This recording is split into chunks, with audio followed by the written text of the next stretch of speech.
यही रात अंतिम, यही रात भारी। रिजल्ट से कुछ ही घंटों के पहले हम यहाँ पर खड़े होकर आपको पत्रकारों का विश्लेषण बताएंगे कि भैया रिजल्ट वाले दिन क्या हो रहा है। एग्जिट पोल आप देख चुके हैं, लेकिन अब बारी है न्यूज रूम के हमारे पत्रकार क्या कह रहे हैं। मयंक जी हमारे साथ है, फरीन हमारे साथ है। इन्होंने स्टूडियो में बैठ करके, ऑफिस में बैठ करके सब कुछ संभाला है। हम और भरत जी ग्राउंड पर थे, इसलिए शुरुआत भरत जी आपसे करूंगी। क्या लग रहा है, एग्जिट पोल तो देख लिए, रिजल्ट में क्या होने वाला है? जी प्रज्ञा जी, एग्जिट पोल कंफ्यूजिंग है। 3 एग्जिट पोल मध्य प्रदेश में जिता रहे हैं कांग्रेस को कि कांग्रेस की सरकार वापस आने वाली है, और 2 एग्जिट पोल पक्ष में है कि बीजेपी की वही सरकार रहने वाली है। तो हमने जो ग्राउंड पर देखा है, ग्राउंड पर ये देखा है कि मामा से लोगों की नाराज़गी है, शिवराज से नाराज़गी है, और ख़ास तौर पर जिस तरीके से सिंधिया ने सरकार पलटवाई उसको लेकर नाराज़गी है। और ये नाराज़गी है चंबल और ग्वालियर रीजन में ज़्यादा। जब इससे आगे बढ़ते हैं आप तो कहानी थोड़ी परिवर्तित होती है। परिवर्तित इस हिसाब से होती है कि इसके आगे जो लाडली बहन योजना है, जो चुनाव के दौरान लोगों के खातों में पैसे गए, उसने कमाल करके दिखाया है कि इधर चुनाव हो रहे थे और उधर खातों में पैसे सरकार की तरफ से गए। इधर वोट डल रहे थे, उधर मोबाइल की घंटी बजी कि आपके मोबाइल में उसमें खाते में पैसे गिर चुके हैं। तो इसका असर मध्य प्रदेश के भीतर यही बोला भी जा रहा है कि लाडली बहन योजना जो है यही मास्टर स्ट्रोक साबित होने वाला है मध्य प्रदेश में। लेकिन फिर भी अगर आप इसको थोड़ा सा अलग हटाएंगे तो हम ये कह सकते हैं, इस समय खड़े होकर लाडली बहन योजना को थोड़ा सा अलग करेंगे तो हम ये यहाँ पर कह सकते हैं कि कांग्रेस का एज दिखाई दे रहा है अभी इस स्थिति में। और जब आप लाडली बहन योजना का पैसा और महिलाओं के वोट काउंट कर देते हैं तब एग्जिट पोल वो हो जाता है जो आज तक का एग्जिट पोल है मध्य प्रदेश का, जो एग्जिट पोल है चाणक्य का। ठीक, और यही चीज मध्य प्रदेश के भीतर है। मध्य प्रदेश में इसका मुख्यमंत्री को लेकर इसका उलट है। मध्य प्रदेश में मुख्यमंत्री को लेकर नाराजगी नहीं है। मध्य प्रदेश में लोग योजना की चर्चा करते हुए दिखे हैं। मध्य प्रदेश में जो प्लस फैक्टर में जा सकता है वो जा सकता है ध्रुवीकरण, और जो प्लस फैक्टर में जा सकता है बीजेपी के वो जा सकता है कि नरेंद्र मोदी की रैलियां। ठीक, ये 2 चीजें, और तीसरी एक चीज और है वहां की सरकार पलट देने की वो चीज। लेकिन हम जहां पर इस समय खड़े हुए हैं, शाम का समय है, 7 सांसद उतरे विधायकी का चुनाव लड़ने के लिए। ये भरत जी मुझे लग रहा है ये भी एक बहुत बड़ी वजह हो सकती है मध्य प्रदेश में दोबारा से शिवराज सरकार को लाने में, जो एकदम एड़ी चोटी का बल लगा दिया है बीजेपी ने। जी, हम बिल्कुल बिल्कुल आपके पास माइक है, लेकिन हम बोलना ये लेकिन मैं आप मयंक जी के पास आऊंगी। एक चीज जरूर मैं चाहता हूं कि मैं क्लियर कर दूं चारों राज्य और फिर मयंक जी के पास आप जाए। मुझे लगता है कि राजस्थान के भीतर जैसा कि मैंडेट दिखाई दे रहा था कि बीजेपी आ सकती है राजस्थान के भीतर, लेकिन वो एग्जिट पोल में पलटता हुआ दिखाई दे रहा है। लेकिन फिर भी हम शाम में खड़े होकर ये कह सकते हैं कि राजस्थान में भारतीय जनता पार्टी का एज, मध्य प्रदेश में कांग्रेस का एज, तेलंगाना में कांग्रेस आ रही है, छत्तीसगढ़ में कांग्रेस आ रही है। तो 3 राज्य जा रहे हैं कांग्रेस के पास, 1 राज्य जाता हुआ दिखाई दे रहा है, वो है बीजेपी के पास। बतौर पत्रकार जितना हम लोग घूमे, जितना हम लोग टहले, उस हिसाब से ये दिखता है कि मध्य प्रदेश में लाडली बहन योजना जो एक है वो चीज़ कमाल कर सकती है, पलट सकती है, एग्जिट पोल को पलट सकती है, पत्रकारों के सर्वेस को पलट सकती है। और बाकी जगहों पर यानी तेलंगाना में, छत्तीसगढ़ में और मिजोरम तो खैर अलग कर दीजिए आप, तेलंगाना और छत्तीसगढ़ में रिजल्ट कांग्रेस के पक्ष में रहने वाला है। आपके हिसाब से आपने 3 राज्य कांग्रेस को दिए हैं और 1 बीजेपी को दिया है। मिजोरम को हमने अभी किनारे रखा हुआ है। मयंक जी आपने तो मिजोरम में काउंटिंग हो भी नहीं रही, मिजोरम में काउंटिंग 4 तारीख को होगी। 4 तारीख को होगी। हम मिजोरम की बात भी नहीं करें क्योंकि वहां तो अलग बात है। हम मोटे 4 राज्यों की बात को लेकर चल रहे हैं। भरत जी ने 3 राज्य कांग्रेस के पक्ष को बताए हैं कि ये 3 राज्य कांग्रेस लेकर के जा रही है। क्या रहा एग्जिट पोल, आपकी सहमति कितनी बनी, आपको क्या लग रहा है? देखिए, सबसे पहले शुरुआत करते हैं छत्तीसगढ़ से। छत्तीसगढ़ में तो ये श्योर है कि कांग्रेस की सरकार आ रही, क्योंकि वहाँ पे एक रीज़न भी है कि रमन सिंह को जिस हिसाब से उठाना चाहिए था बीजेपी को, उन्होंने उठाया नहीं। हो सकता है उसका फैक्टर काम न किया हो और फिर से जो है मोदी जी ने अपने चेहरे के नीचे रमन सिंह को दबा दिया, जिसका खामियाजा छत्तीसगढ़ में बीजेपी को भुगतना पड़ेगा। और इसकी वजह से भूपेश बघेल वहाँ पे आ रहे हैं। लगभग सभी के एग्जिट पोल में यही है, और वहाँ पर कांग्रेस जो है अस्वस्थ है कि मैं आ रहा हूँ। अब दूसरी बात करते हैं तेलंगाना, जो शायद ये कांग्रेस को भी नहीं पता होगा। उन्होंने पूरी तरीके से जोर लगाया, चाहे सोशल मीडिया हो, चाहे राहुल गांधी की रैली हो, प्रियंका गांधी की रैली हो, उसके बाद सोनिया गांधी को संदेश दिया था कि तेलंगाना में आप हमें जिताइए। और उसके बाद ये इस तरीके से जो एग्जिट पोल आ रहे हैं वो ये बता रहे हैं कि वहाँ कांग्रेस बहुत बड़ा उलटफेर कर रहे हैं। तो अनुमान अगर सारे एग्जिट पोल हम छत्तीसगढ़ में कांग्रेस ना छत्तीसगढ़ में कांग्रेस, हाँ, ठीक। तेलंगाना में आपके सबके। कांग्रेस, और अब बात मध्य करते हैं मध्य प्रदेश की। मध्य प्रदेश एक इकलौता राज्य क्लियर है। बताइएगा मयंक जी, नहीं क्लियर बताइएगा। क्लियर ही बताएंगे। मध्य प्रदेश इकलौता राज्य है जहाँ पे पूरी तरीके से फंसा हुआ है पेज। नहीं ये सर देखिए, 10 सर्वे फिर भी हैं। एज किसका देख रहे हैं आप? देखिए ये एक बहुत बड़ा सवाल है, क्योंकि फंसा हुआ पेज तो हम पहले नहीं दिन से देखो, देख रहे हैं। मयंक ने असाइनमेंट को कहना चाहूंगी मैं मध्य प्रदेश में ये बताना चाहूंगी कि जब भी कहीं पर किसी पार्टी की बौखलाहट दिखाई देती है तो वहां पर कहीं ना कहीं पेज फंसा होता है, और बौखलाहट उसी पार्टी की तरफ से दिखाई देती है जहां जिसका पेज फंस रहा होता है। और मुझे मध्य प्रदेश के में जो सबसे ज्यादा मामले आए हैं, जब वोटिंग जब हो रही थी उस दौरान कई तरीके की मारपीट की मतलब घटनाएं हुई, वीडियोस हमारे सामने आए, तो वो भारतीय जनता पार्टी के कार्यकर्ताओं और नेताओं की तरफ से ये मारपीट के कई सारे ऐसी चीजें हमें देखने को मिली थी। तो कहीं ना कहीं लग रहा है कि भारतीय जनता पार्टी में बौखलाहट है, इसी वजह से मध्य प्रदेश चलिए में फरीन की तरफ से एज किसको है? कांग्रेस बिल्कुल कांग्रेस को एज है। चलिए फरीन की तरफ से कांग्रेस को एज मध्य प्रदेश अगला अगला अगला, हाँ। मध्य प्रदेश में एक चीज और कहना चाहूंगा कि वहाँ पे जो है अभी जिससे मतलब ये वो करके मयंक बीजेपी की तरफ जाना चाह रहे हैं। मयंक जी पूरी तरीके से जो है बोलना अरे, नहीं चाह रहे नहीं, अपने सामने मुंह से आकर बोल के। दो, बोल दो। हाँ, ये बता एग्जिट पोल जो है उससे बीजेपी ज्यादा अस्वस्थ दिख रही है। अस्वस्थ मतलब कि मैं हूँ शिवराज आपके बोल रहे हिसाब हैं, से आपको क्या लग रहा है एज किसको मिल रहा है? कांग्रेस या बीजेपी? बीजेपी ज्यादा तो है एज को वहाँ। एज बीजेपी हाँ, को मतलब जीत बिल्कुल, सकती है मध्य प्रदेश बीजेपी। ये क्यों नहीं कह रहे हो कि जीत सकती है बीजेपी? जीत ज्यादा सकती है का क्या बीजेपी। मतलब है? सकती है। हाँ, राजस्थान, लेकिन राजस्थान। कांटे की टक्कर है वहाँ। हो सकता है कि उलट फिर राजस्थान की बात है, वहाँ पे ये सही जो एग्जिट पोल है वो कोई भी अनुमानित नहीं, वहाँ कोई भी जीत सकता है कभी तो भी। यही आपने मध्य प्रदेश में बोला, यही आप राजस्थान में बोल रहे हैं? दोनों यही दो पांचों राज्य राज्यों में बोल दो। नहीं, दो फंसाऊ हैं, और दो कांग्रेस को पूरी तरीके से है कि वो वहाँ पे कांग्रेस जीत रही। नहीं, राजस्थान को लेकर ये चल रहा था ना कि रिवाज इस बार बदलेगा कि नहीं बदलेगा, ये एक बहुत बड़ा सवाल लोगों के मन में लेकिन था। एग्जिट पोल ने तो कांग्रेस को जिता दिया। बिल्कुल, नहीं, एग्जिट पोल तो लेकिन कांग्रेस को कांग्रेस जिता को भी रहा ये हजम नहीं हो रहा, क्योंकि रिवाज जो है ना पिछले 25 सालों का, वो कांग्रेस को भी हजम नहीं हो रहा कि ऐसा कैसे अच्छा, हो सकता है, जिन मैं ही लोगों आ ने जाऊंगा। एग्जिट पोल बनाया है उनको भी ये हजम नहीं हो रहा, वो भी अपने हाँ। स्टूडियो में बैठ और के इस कह रहे पर हैं। मैं आपने स्टोरी करी है फरीन इसको राहुल लेकर के। कमल, मैं बताऊंगी आज तक की वो वीडियो वायरल हो रही थी, और उस वीडियो में बाकायदा वो लोग डिस्कशन कर रहे थे कि भाई हम जो दिखा रहे हैं स्क्रीन पर भारतीय जनता पार्टी को जीतता हुआ हम दिखा रहे हैं, लेकिन हमें यकीन नहीं है कि भारतीय जनता पार्टी मतलब सच में जीत रही है। जो ग्राउंड की रियलिटी थी, जो इतने समय से जो डिस्कशन चलता हुआ आ रहा है, वो अच्छा, उससे मध्य बिल्कुल प्रदेश से opposite। आगे जी, राजस्थान में मध्य क्या प्र- कहना है? राजस्थान तो देखिए मैं बिल्कुल क्लियर बोलूंगी, जितनी मैंने एनालिसिस की है, जितनी मैंने स्टोरीज की हैं, उसके अनुसार भाई जो होता आया है वही होने वाला है, और रिवाज कायम रहेगा। भारतीय जनता पार्टी वापस आने वाली है, ये राजस्थान मुझे में। लगता है। हाँ बिल्कुल। रोटी पलट रही है मतलब। फरीन के हिसाब से जो है 4 राज्य कांग्रेस को जा रहे हैं, कांग्रेस के पक्ष में, और एक राज्य यानी राजस्थान मैं बता देती हूँ। देखिए मेरे हिसाब से तेलंगाना कांग्रेस ले गई, ठीक है। तेलंगाना में कांग्रेस जा रही है क्योंकि राहुल गांधी की जो लहर थी, राहुल गांधी ने यहाँ पर काम किया है अपना, और राहुल गांधी की लहर यहाँ पर बकायदा हमें दिखाई दी है। दूसरी बात आती है छत्तीसगढ़ की। छत्तीसगढ़ में भी मुझे लगता है कांग्रेस पार्टी आने वाली है, भूपेश बघेल से लोग खुश हैं। तीसरी आती है हमारी मध्य प्रदेश। मध्य प्रदेश में पेच फंसा है, लेकिन फिर भी मैं कहूँगी कि जो है कांग्रेस कहीं ना को कहीं ऐसे आपके- हाँ कांग्रेस जीत सकती है। और बचा राजस्थान तो मैं फॉर श्योर कह रही हूँ कि जो है मैं एक राज्य दे रही हूँ हाँ, बीजेपी एक को। 3 राज्य, 4 तीन राज्यों में से 3 राज्य कांग्रेस के पक्ष में गए एक हैं बीजेपी। फरीन की तरफ से, और एक बीजेपी की, आप लाइए, और हमें लाइए। भरत जी की तरफ आप से। आप प्रज्ञा जी, आप ग्राउंड घूमी है, जमीन घूमी है, लोगों के बीच गई हैं, अम्माओं के बीच, बहनों के बीच, माताओं के बीच, हर जगह गई हैं, गाँव खेत खड़ियान। आपके हिसाब से पहला मध्य प्रदेश।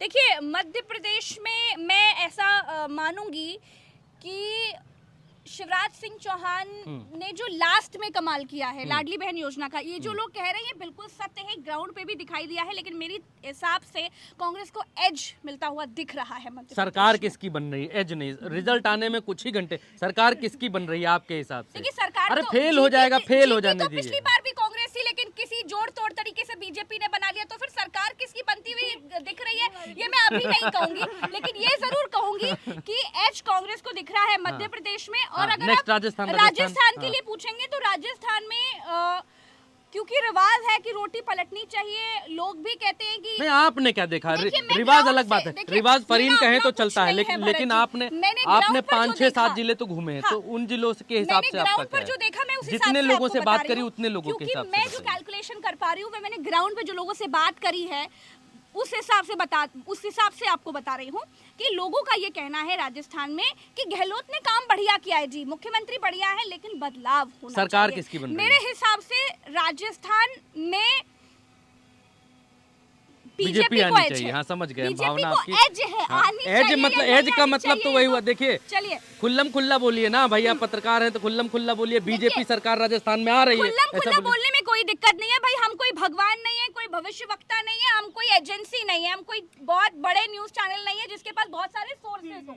हम अपने अनुमान के हिसाब से आपको बता रहे हैं जो हमने देखा। अच्छा, एक उस- सवाल मैं सही भी हो आपसे सकता है, गलत भी हो सकता है। पूछिए। एक सवाल आपसे पूछूंगी, जैसे कि आपने बोला कि यहाँ पर गहलोत का आपको लग रहा है कि फिर से आने वाले हैं, लेकिन नहीं, मैंने गहलोत को बोला कि एज वहाँ पर बीजेपी को है राजस्थान में। अच्छा अच्छा, गहलोत तो नहीं आ सकते, मोदी ने भविष्यवाणी कर दी है ना, लेकिन कभी नहीं हाँ, आएंगे हाँ, वो। हाँ, मोदी जी की भविष्यवाणी से कुछ नहीं लेकिन होता है। मध्य प्रदेश में भी ऐसा ही हमें देखने को मिला था कि शिवराज सिंह चौहान से जो है लोग बदलाव तो चाहते थे, शिवराज सिंह चौहान को नहीं देखना चाहते, लेकिन फिर भी वो चाहते हैं कि भाजपा का कोई नया चेहरा है। तो आपको क्या लगता है कि इसका मतलब कि जो आप मध्य प्रदेश की बात कर रही हैं वहाँ पर भी बदलाव जरूर होगा, मुख्यमंत्री के चेहरे पर बदलाव हो जाएगा, लेकिन पार्टी वही रहेगी? देखिए, शिवराज सिंह चौहान को लेकर के एक अलग नाराजगी है वहाँ पर लोगों की। भ्रष्टाचार का मुद्दा है और भी बहुत सारे मुद्दे हैं मध्य प्रदेश में। जिस तरीके से मध्य प्रदेश में ही हमने देखा था कि आदिवासियों के साथ किस तरह का सलूक किया गया था। बीजेपी अच्छा, के मध्य प्रदेश नेताओं तो आपने की बता दिया, तरफ से। मध्य प्रदेश तो बता दिया। राजस्थान में वो नहीं छत्तीसगढ़ है, एक और राजस्थान में सवाल वो है, नहीं है। एक और सवाल जो छूट राजस्थान रहा में है। neck to neck fight है, राजस्थान ये नहीं नहीं, नहीं सर, नहीं राजस्थान मत में एक नहीं बड़ा सवाल है, तेलंगाना एक बड़ा तेलंगाना सवाल है, एक बार बड़ा सवाल एक बात है।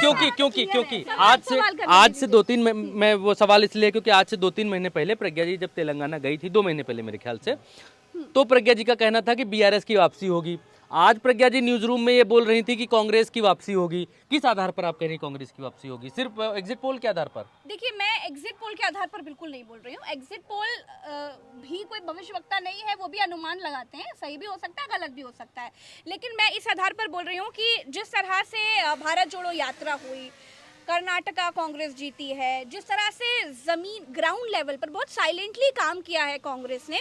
अगर मैं पिछले 1-2 महीने की बात करूं, मैं कुछ जब मैं तेलंगाना गई थी तब भयंकर प्रचंड बहुमत से आती बीआरएस। भयंकर काम किया है, बहुत अच्छा काम किया है केसीआर ने, लेकिन वहां की जनता के मन में भी है कि अब देख लिया, अब किसी और को देखना चाहते हैं। तो आपके मुझे हिसाब ऐसा से लग रहा है कि कांग्रेस का जो साइलेंट वर्क रहा तेलंगाना में वो कुछ काम आ सकता है। एक और है कि वहाँ पे कैंपेनिंग सुनने में आया कांग्रेस की बहुत बेहतर रही है बीआरएस की अपेक्षा। मैं यही बोल रही हूँ कि जो ग्राउंड लेवल का काम रहा, ये कैंपेनिंग जो कांग्रेस की रही, ये बहुत काम आने वाली है, बहुत मजबूत एस्पेक्ट साबित होने वाली है अगर तेलंगाना में कांग्रेस आती है। दिखाई दिया था जब और राहुल गांधी गए थे, छत्तीसगढ़ राहुल एक गांधी लाइन रैली और, की एक थी। लाइन और कि राजस्थान में अगर त्रिशंकु हुई तो क्या होगा? सबसे ज्यादा अनुमान यही लगाया जा रहा है। यही मुझे भी अंदर अंदर से लग रहा है कि वसुंधरा कुछ राजे और clear गहलोत नहीं मिलकर होगा। सरकार बनाएंगे ये क्या? बिल्कुल, बहुत सारे अनुमान वहां पर। मैं आम लोगों की बात बताऊं, आम लोग ये कह रहे हैं कि ऐसा तो नहीं होगा कि सब लोग अब, क्योंकि उन्होंने जो है गहलोत जी के लिए कह दिया कि वो मुख्यमंत्री नहीं बनेंगे, चलिए कोई बात नहीं, और वसुंधरा राजे को मोदी जी ने सामने ही नहीं लेकर के आए हैं, तो ऐसा तो नहीं होगा वसुंधरा राजे नाराज होकर के गहलोत जी के साथ मिल जाए और दोनों हाथ मिलाकर सरकार बना ले? ऐसा तो नहीं हो जाएगा। ये लोगों के मन में सवाल है। लोग तो ये भी कह रहे हैं कि अब वहाँ से फिर अगर त्रिशंकु हुई तो अमित शाह ही काम आएंगे। देखिए, ये बिल्कुल ठीक बात है। अच्छा, ये भी आपको हाँ, गौर कोई बढ़िया करना पड़ेगा। रिजॉर्ट खोजा जा रहा है, सचिन एक बस पायलट- और बढ़िया रिजॉर्ट। सचिन पायलट को लेकर के भी बड़ा सवाल लोगों के मन में है कि सचिन पायलट, क्योंकि सीएम फेज 2018 में सीएम फेज के तौर पर सचिन पायलट थे, लेकिन इस बार अशोक गहलोत है। और पिछली बार कुछ लोगों का ये कहना, गुर्जर समाज के लोग का, जब मैं उनकी सीट पर गई सचिन पायलट की, तो लोगों का ये कहना कि हमने तो सीएम फेज के हिसाब से उनको जिताया था, इस बार हम चाहते सचिन पायलट होते। तो ये एक धोखेबाजी भी लोगों के मन में है कांग्रेस को लेकर के कि ऐसा तो नहीं है कि अगर त्रिशंकु हुई तो जो सचिन पायलट कुछ खेल कर दें ज्योतिरादित्य की तरह? नहीं कर सकते हैं, क्योंकि अब तो देखिए राजनीति तो संभावनाओं का पूरा खेल है। सचिन पायलट तब तक रहे, साथ में रहे, उनको डिप्टी सीएम बनाया गया, सीएम बनाने की मांग की जा रही थी, लेकिन अब अगर आंकड़े उनके पक्ष में आए तो क्यों नहीं कर सकते हैं? इसमें क्या है? मुख्यमंत्री बनना किसको काटता है? एक चीज़ और पूछी जा रही है कि निर्दलीय किसके पक्ष में जाएंगे? 5 निर्दलीय 8 निर्दलीय आ रहे हैं, या मध्य प्रदेश में 20 निर्दलीय 15 निर्दलीय लोग बता रहे हैं आ रहे हैं, तो ये किसके पक्ष में जाएंगे? तो देखिए, मेरा क्लियर कट एक ही मानना है, निर्दलीय प्रत्याशियों और कैंडिडेट्स के लिए या जीत कर विधायक बनने वाले लोगों के लिए निर्दलीय वहीं जाएंगे जहां पर सत्ता होगी, जिसकी सरकार बनेगी, निर्दलीय उसके साथ जाएगा, उसका भला वहीं होना है। तो हर बार का है भरत जी, ये तो होता ही है कि जो जीत रहा होता है निर्दलीय उनके तो साथ ही जाते मैंने हैं। देखा कि क्योंकि टीवी मीडिया पर भी overall लोग ये उनको बात power कर रहे हैं में निर्दलीय आना किधर जाएंगे, निर्दलीय किधर जाएंगे। अरे भैया, निर्दलीय उधर ही जाएंगे जिसकी सरकार बनेगी, है। क्लियर। बिल्कुल ठीक बात है। अच्छा, और बचा छत्तीसगढ़। हाँ, छत्तीसगढ़ में तो भूपेश बघेल की वापसी बिल्कुल साफ दिख रही है, इसमें कोई शक ही नहीं है। अब चाहे वो रमन सिंह वाला मुद्दा हो या फिर भूपेश बघेल के काम हो, योजनाएं हो, ये सारी चीज़ें हो, तो भूपेश बघेल की वापसी हो सकती है छत्तीसगढ़ में, मैं ये कह सकती हूँ। चलिए, तो मेरे आप हिसाब मोटा से- मोटा ये मान रही हैं कि 3 राज्य फरीन की तरह आप भी दे रही हैं, लेकिन फरीन मध्य प्रदेश दे रही हैं, आप राजस्थान दे रही हैं। आप राजस्थान कांग्रेस को दे रही हैं। राजस्थान जो है बीजेपी को दे रही हूँ। और मध्य प्रदेश? मध्य प्रदेश भी बीजेपी को दे रहे हैं। मध्य प्रदेश भी बीजेपी को दे रही है, तो आप कांग्रेस को 2 राज्य दे रही हैं। आपने कांग्रेस की तरफ बोला था कि जो है थोड़ा नहीं, सा- मैंने कहा था राजस्थान में रिवाज जो है वो मुझे मेरे हिसाब से शायद ना बदले। राजस्थान कांग्रेस और मध्य प्रदेश मेरे हिसाब से बीजेपी हो सकता है। अच्छा, और छत्तीसगढ़ तो है ही आपका अनुमान कांग्रेस, फरीन के और उल्टा है। साथ-साथ मेरा हाँ, दो हाँ, राज्य तेलंगाना उल्टा कांग्रेस। 2 राज्यों में आपका उल्टा मुझे है। मध्य प्रदेश जो है कांग्रेस के लिए लग रहा है, और राजस्थान में मैं बिल्कुल क्लियर हूँ कि जो है भारतीय जनता पार्टी आ चारों रही में है। एक चीज निकल के आई, मेरा वाला कंक्लूजन सही है, 2 जो है फंसे हुए हैं राजस्थान और तो फंसे हुए तो सबको दिख रहे हैं। आपका कंक्लूजन बिल्कुल सेफ भी है। हाँ, सेब भी 2 फंसे हुए हैं, वहाँ पे कभी भी किसी भी समय उलटफेर हो सकता हाँ, है। जब रिजल्ट आएंगे तो मैं बात- मयंक मैं ट्रोल बात- नहीं होंगे, बाकी जो जिन लोगों ने स्पष्ट अनुमान दिया है वो सब फोटो लगा के ट्रोल किए जाएंगे। एक चीज है, स्पष्ट अनुमान से लेकर से एक बात याद आई भरत जी, मयंक जी, क्योंकि हम लोग जब ग्राउंड पर थे ना, आप लोग तो सब कुछ देख रहे थे, पल पल की खबरों से आप लोग अपडेट थे। हम लोग जब ग्राउंड पर थे तो जो देख पा रहे थे, क्योंकि वो पल पल चीजें बदल रही थी, लोगों का मूड बदल रहा था। कभी लोग मुखर होकर बात कर रहे थे, कभी एकदम साइलेंट हो जा रहे थे। तो ये जो रहा इस बार का चुनाव, आप ये सोचिए हम क्या चीज है, जब सर्वे करने वाली एजेंसीज भ्रमित हैं, पत्रकार भ्रमित हैं, बड़े बड़े विश्लेषणकर्ता भ्रमित हैं, तो ये हम तो फिर भी हम तो मजे हुए खिलाड़ी हैं, लेकिन ग्राउंड पर जो देख रहे हैं वही बता रहे हैं। जी, मुझे लगता है कि समय हो चुका है, अब समापन किया जाना चाहिए और कुछ ही घंटे बाकी रह गए हैं रिजल्ट में, और रिजल्ट की तैयारियां जोरों शोरों पर हैं और सवेरे 7 बजे से हम लोग लेकिन एक बात तो कंफर्म लग रही है कि अगर 5 राज्यों की बात करें और मिजोरम का हटा करके 4 राज्य देखे जाए तो 3 राज्य कांग्रेस के पास जा रहे हैं, 1 बीजेपी के पास जा रहा है। चलिए, अब तो ये कल का कल ही और बताएगा। ये यहाँ पर सभी लोगों ने अनुमान लगाया है। तो भाई आपको ये बता दें कि रिजल्ट वाले Disclaimer, दिन मतलब अनुमान सुबह सही भी हो से- सकता है, गलत भी हो सुबह सकता से रिजल्ट वाले दिन सुबह से आप लोगों को जुड़ जाना है। 7 बजे से लगातार आप लोगों को अपने विश्वसमंद भरोसेमंद चैनल उल्टा चश्मा यूसी के लिए जुड़े रहना है और देखना है कि क्या कुछ होने वाला है, क्योंकि हम जो आपको दिखाने वाले हैं वो आपको कहीं नहीं दिखेगा। तमाम नेताओं की, तमाम वरिष्ठ पत्रकारों का विश्लेषण हम रिजल्ट वाले दिन करने वाले हैं। जुड़े रहिएगा। नमस्कार। नमस्कार।